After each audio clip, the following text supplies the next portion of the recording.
How do they do it in France, Europe? Thin sans keto. I'm a pretty classic middle-age American male, but on the leaner side in general.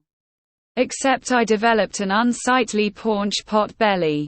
After reading these forums, I've realized I'm one of those lucky ones where keto if knocked off the belly in about a month.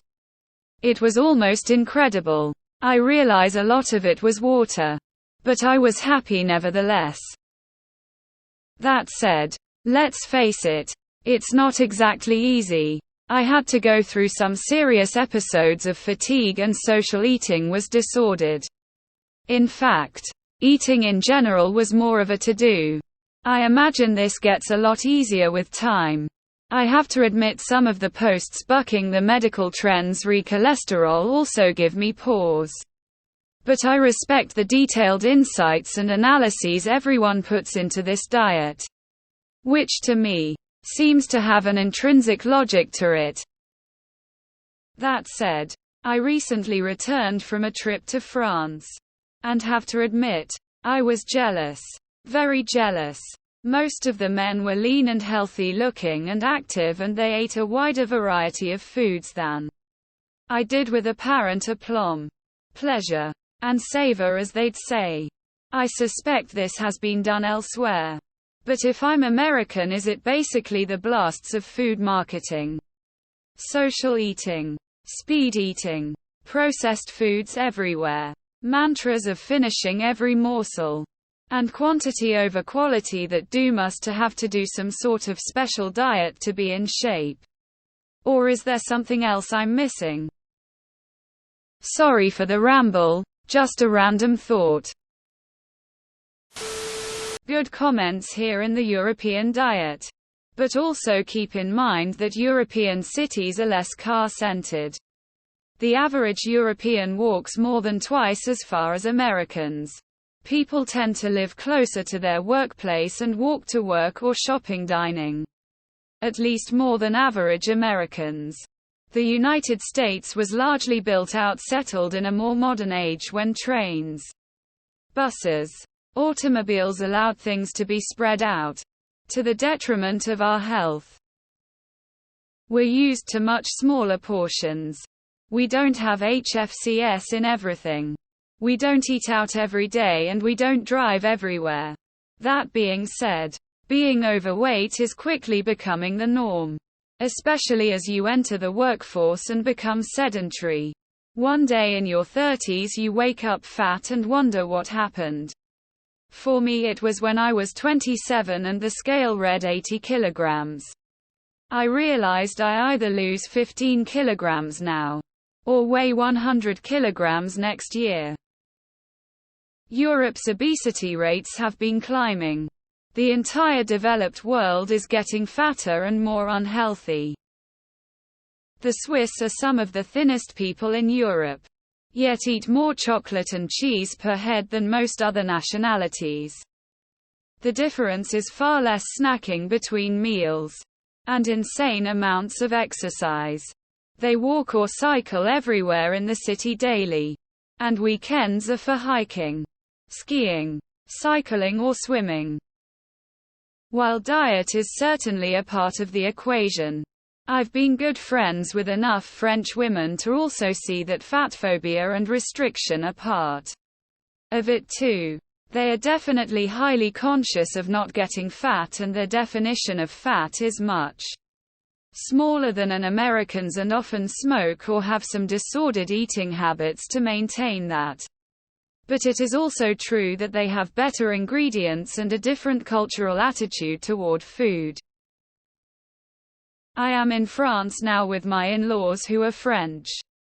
Everyone is so skinny it's shocking.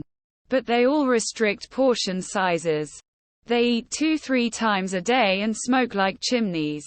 They are not thin by accident. It's pretty simple.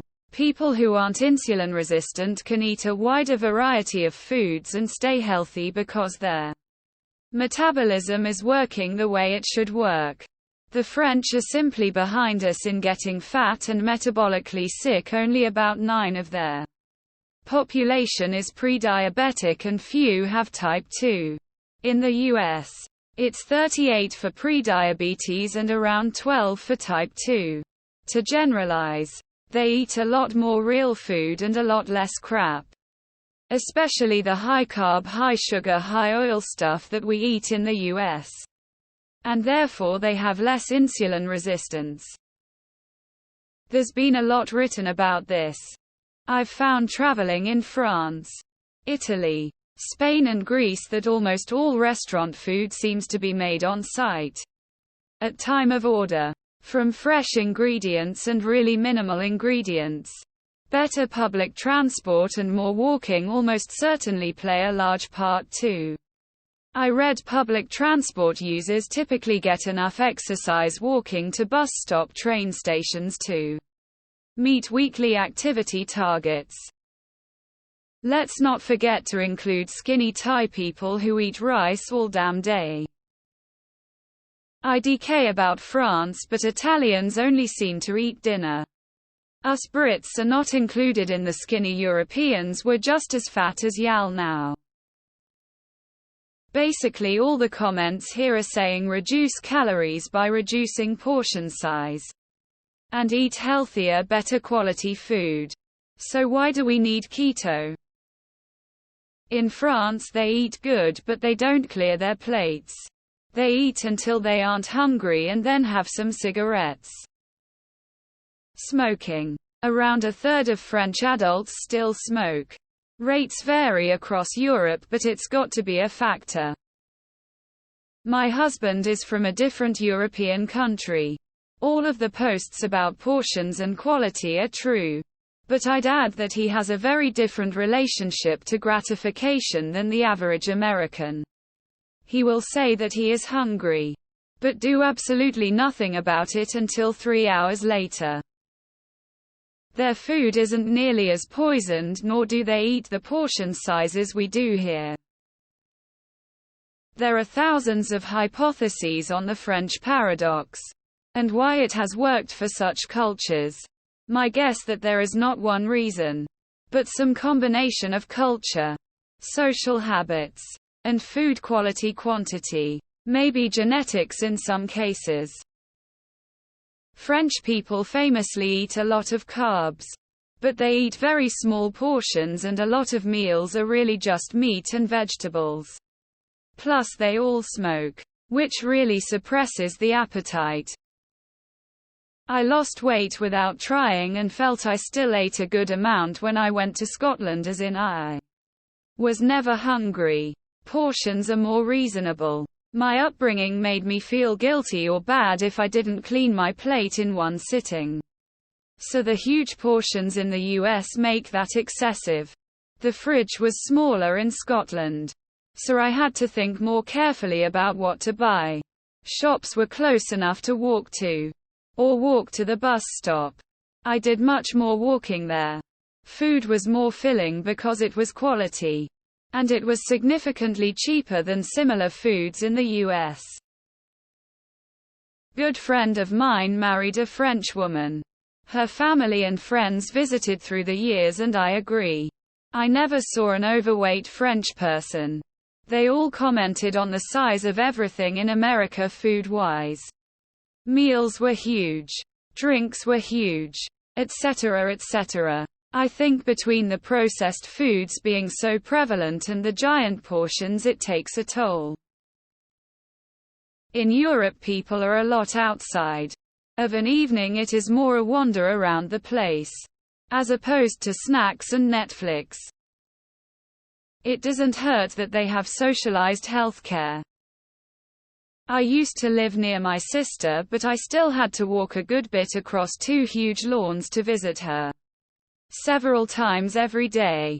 But I wouldn't call it a workout at all. However, when she moved away, the weight just appeared. American sedentary lifestyle needs to change. An hour at the gym is okay but you need more.